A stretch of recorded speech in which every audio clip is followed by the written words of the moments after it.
Hey everyone, this is Dean with DCA Crypto. Today I'm covering Solana for you guys. Haven't done a Solana update now a little over a week or so I wanted to give you an update on what's going on with it. There are some things that have been covered recently that have come out that are really bullish for Solana, so I wanted to get this out to you guys. I'd really appreciate it if you subscribe to my channel. Hit that notification bell. Please give this video just a quick like to get the YouTube algorithm flowing. All right, let's jump into it.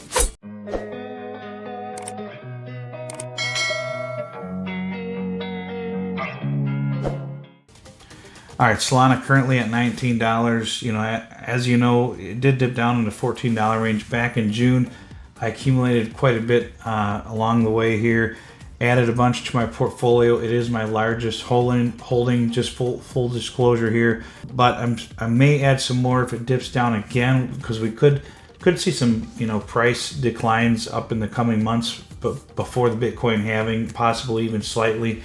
After that, we just don't really know. It depends on what happens likely with the Bitcoin ETFs between now and then. But if we do get some, if it gets down under that $15 range again, I'll probably add some more to my portfolio. But right now I've been focusing on some other coins because I have a lot of Solana ready. It's my biggest holding, so I wanted to get some more other different coins added to my portfolio and stack up on them. So I wanted to cover a couple articles here with you and an interview with Solana. The first one here is this article from cryptonewsbites.com, and I'll share the links to these into the description of the video. Stablecoin to enable payments and ultra low cost Canadian dollar / USD on chain FX with QCAD on Solana. And this article here talks about the Stablecorp global digital assets leader basically recently disclosed that QCAD, the Canadian digital dollar, on the Solana blockchain. With this move, they aim to offer QCAD to 8 million active Solana blockchain users worldwide, primarily for payments and the burgeoning on-chain FX market.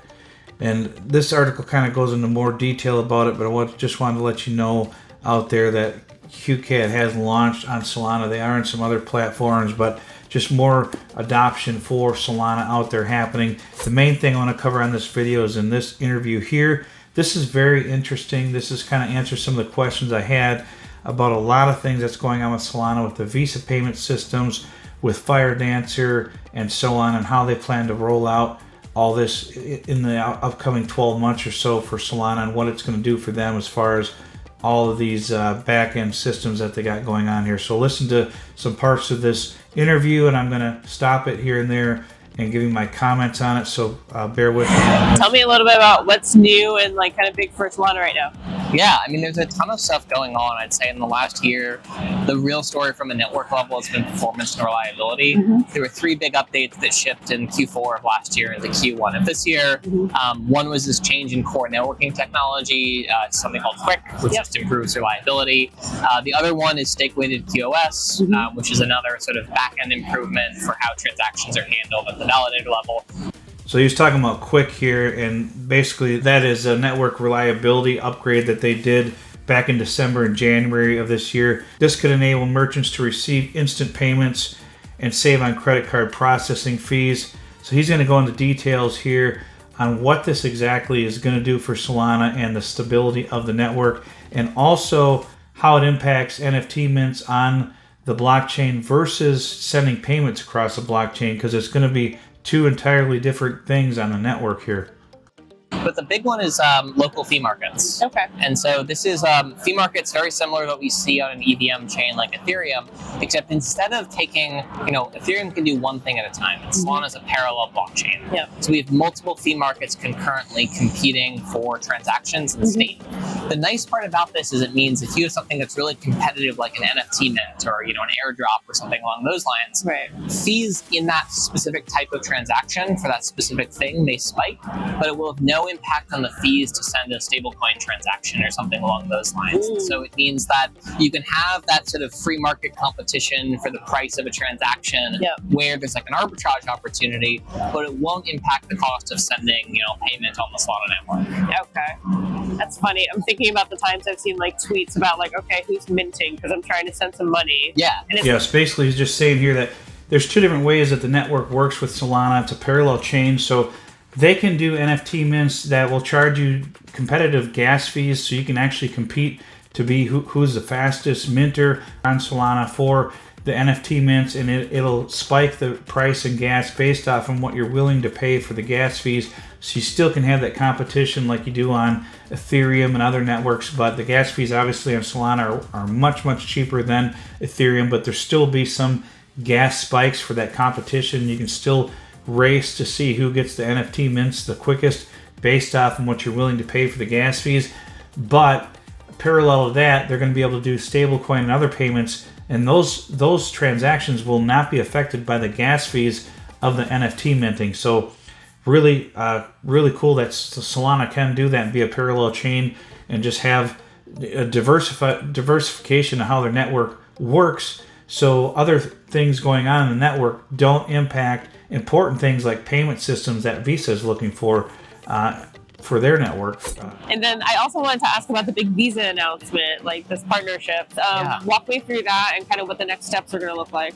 Yeah, so Visa has had a pilot internally for a while, settling USDC on the Ethereum network, and this announcement, a few weeks ago, was all about them scaling that pilot by now building it on Solana. Yeah. And so what they've announced is that there's 2 large banks that are going to be settling transactions via USDC on Solana from the Visa main accounts, and over time that'll percolate down into the rest of the Visa network. So eventually, if you're a merchant and someone swipes a credit card, you have the option to get paid out in USDC on Solana, potentially fairly instantly. As soon as that payment clears on that person's back end, you as the merchant can now receive that payment on your end, not even having to wait a few days for that payment to clear from Visa, to go to the merchant bank, to go to your local bank, to actually get into your account. That can all potentially happen as soon as the user pays their credit card bill each month. Right. And so, there's a massive industry for factoring, which is basically advances based on future revenue booked in the business.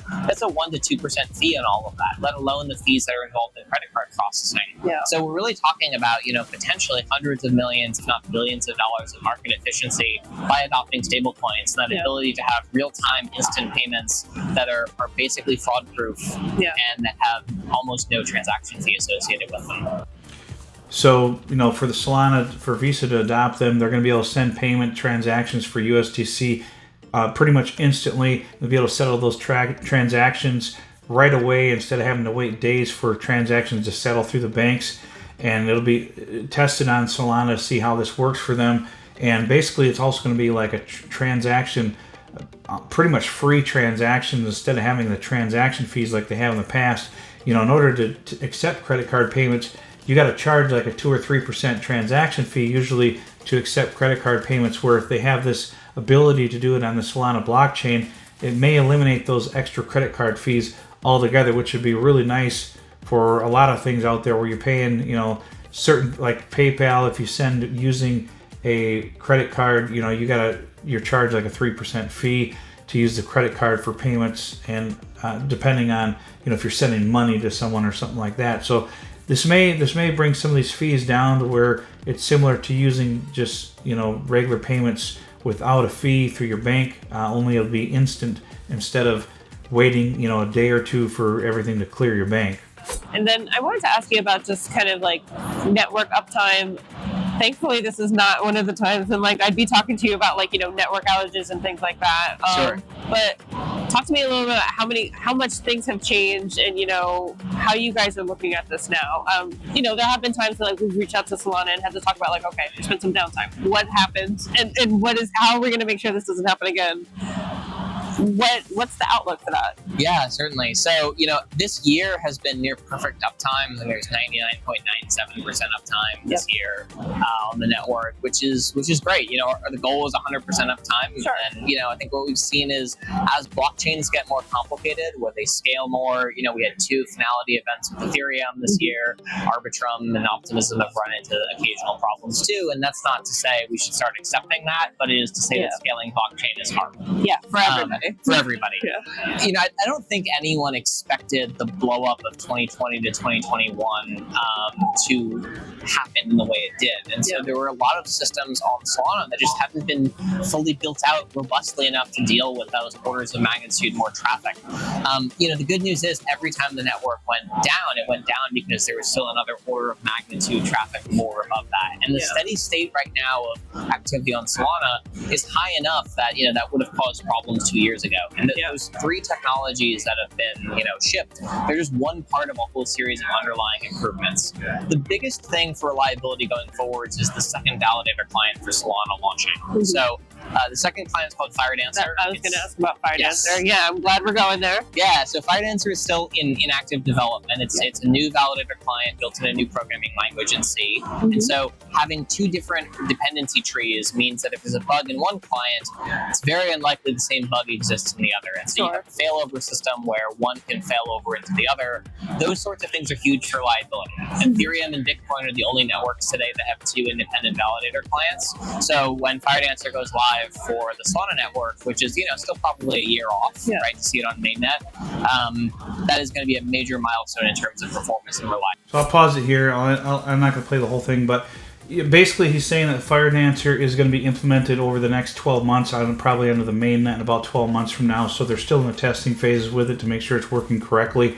But what that's going to do is it's going to diversify the network. They're kind of diversified right now, but they're using the same technology for their second validator. So this is going to be a completely separate validator node for them. And basically what that's going to do is if there's any kind of bug on one network or the other, it's not going to be on both of them because they're different technologies. So they're not going to have the same bug on the same network. So if one has an issue, they can roll everything over to the other one. And like he was saying, like he says in this video, if you watch the whole thing, let's say you're doing like 100,000 transactions per second, maybe that would slow the network down temporarily to 20,000 transactions per second instead of having to shut the network down or reboot the network for, to fix the issue. So this is going to be a huge improvement for them going forward, adding FireDancer to their network. Now, as far as price predictions here for Solana, I wanted to cover this for you guys quick. If you've watched my videos before, you know where I think Solana's going in the upcoming bull run. It got up to $250 in the last bull run, and that was about 80 billion in market cap, if I remember correctly here. Yeah, just under 80 billion. So I could easily see Solana getting up in that range again on the low side, just because of everything that's going on with it. And it really some of this may depend on what happens with the Visa adoption for them, but I would say that if Visa adopts them, I could definitely see Solana getting up into that $400 to $500 range in the upcoming bull run, if not higher, just because that would be massive news, depending on the timing of it and when it could hit. But my price targets for Solana are that $250 to $400 range mainly, and I would likely start taking out profits, in the $175 to $200 range, just to make sure that I've cashed out some of my portfolio and then I have profit in my portfolio, and then take it out in increments on the way up from there up to that $400 to $500 mark, and then maybe leave a little 10% of it in there or something in case it got higher than that. But really will just depend on the upcoming bull run and where we're at in the cycle of the bull run. And there's things out there that we can kind of use as a guideline throughout the bull market to see where we might possibly be at with the Bitcoin cycle, and if we're getting close to a top or not. Last time we got a double top, we may or may not get that this time, so we'll just have to kind of play it out by ear, but definitely make sure that you're taking profits out on the way up. That's pretty much what I wanted to cover for this video, guys. I'd really appreciate it if you subscribe to my channel. Just please give this video a real quick like to get the YouTube algorithm flowing to more viewers out there for me. And that's pretty much all I've got for this one. We'll see you next time. Tell me what you need, tell me what you need, tell me.